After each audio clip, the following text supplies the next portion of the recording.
Alright. In the current meta, Bloodhound is not that good. It's what I would say if I was a hater, but I'm not. I don't want you to fall for that kind of propaganda.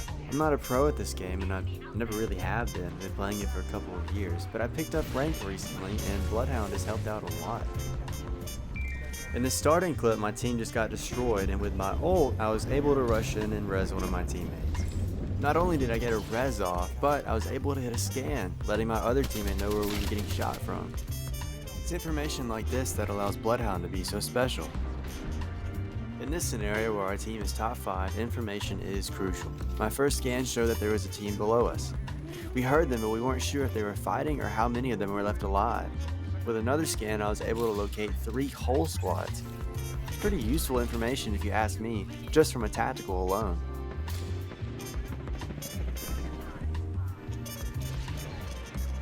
This was a pretty cool win, but this is silver, so nothing impressive. I'm sorry. Still working on that. Tier list video after tier list video, Bloodhound has stayed at the bottom, which doesn't make any sense to me. I get that they're a base character, but there's so much more to their kit than what most people realize. And I don't blame anyone for thinking that way because Bloodhound has been in the game for so many years now. I just hate how they've been kind of undermined compared to the other recons. Let's look at another example. In this situation, we are pushing this main building and we have no idea what's around it, just that there's fighting. My scan alone allowed us to enter as no one was peeking that entrance. This is a good time to talk about Bloodhound's ultimate. For all you Naruto nerds out there, this is practically a Sharingan. And for me personally, that's kinda cool. Is it a borderline black and white filter with red highlights that isn't that useful to you or your team? Yeah. But I mean, come on, at least it looks a little cool. Jokes aside, you do get a movement boost, and it highlights your enemies in red, which in turn does help your team. The White Raven is something that's unique in this game, and another part of Bloodhound's kit that makes them so fun to play. You can choose to interact with it or scan it, and it will fly to the nearest team. If you choose to scan it, it will refresh your tactical as well. I've had so many situations where the Raven helped my team pick fights and avoid being third party. If you've played the game, you would know how utterly nasty third parties can be.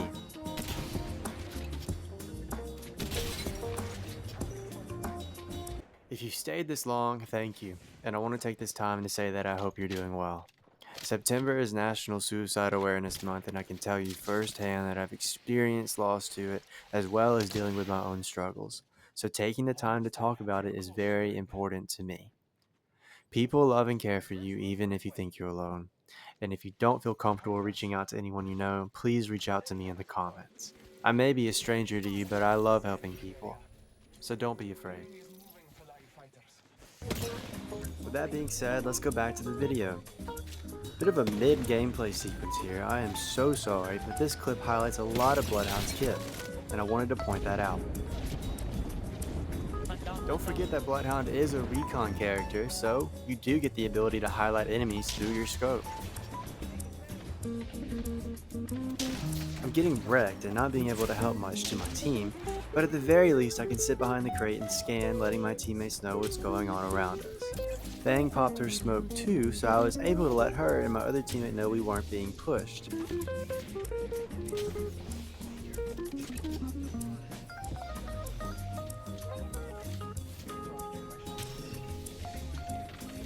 My sentinel skills come and go like they're on company leave, so I hit a couple headshots here. I think we could have won this if we had just had the guts to push, but I have a tendency to sit and twiddle my thumbs when things get hairy. I'm happy to let you know that I rarely do this anymore.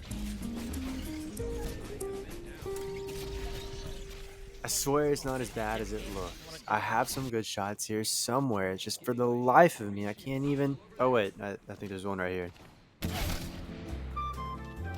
Before we get into it, I wanted to throw in these sentinel clips. I don't see a lot of people using this gun anymore and it makes me kind of sad. It's so good and so underutilized, especially if you charge it.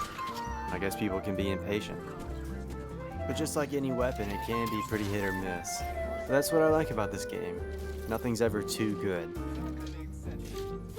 In the start of this clip, I'm able to get a nice chunk of damage on Ash with the smoke with Bloodhound's tactical.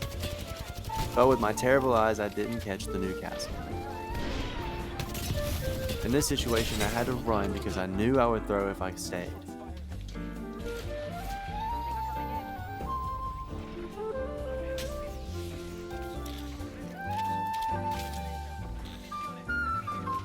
side note, I don't want to admit how much money I had to spend to get that baseball bat, but I kind of like it. I try to play defensively here with the Sentinel, but then that Ash pushes me and I actually manage to knock her with the Volt. One thing I love about this tactical is that it can be used offensively and defensively, meaning I can scan to push or scan to stay safe and res like I'm doing here. After I res my teammate, I then use my ult because I was wary of the surrounding teams and knew that extra recon would be very helpful.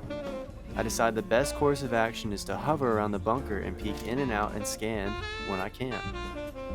When playing with randoms, I tend to switch in between offensive and defensive because my teammates can be unpredictable, especially in Silver. My Bangalore gets into a fight and I'm able to give our team a scan, giving us a huge step on the other team.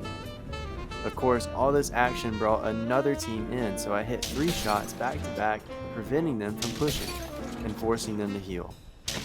But in doing so, I almost got knocked myself, so I make a clean getaway and heal too.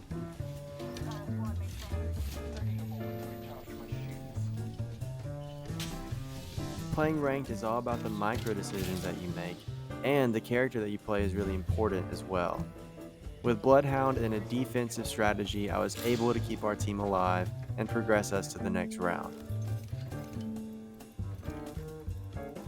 Cutting away a bit later, as that team we were fighting ran off, a solo without their team ran away from ours. In situations like this is where Bloodhound truly shines. Even if they pick the best hiding spot, it doesn't matter because of Bloodhound's passive.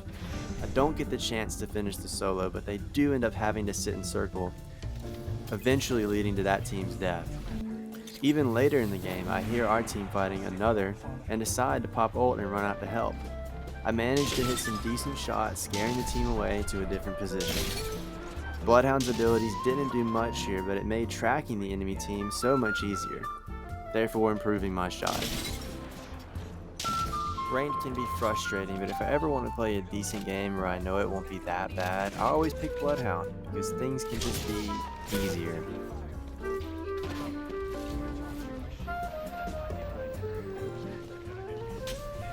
Thank you so much for watching.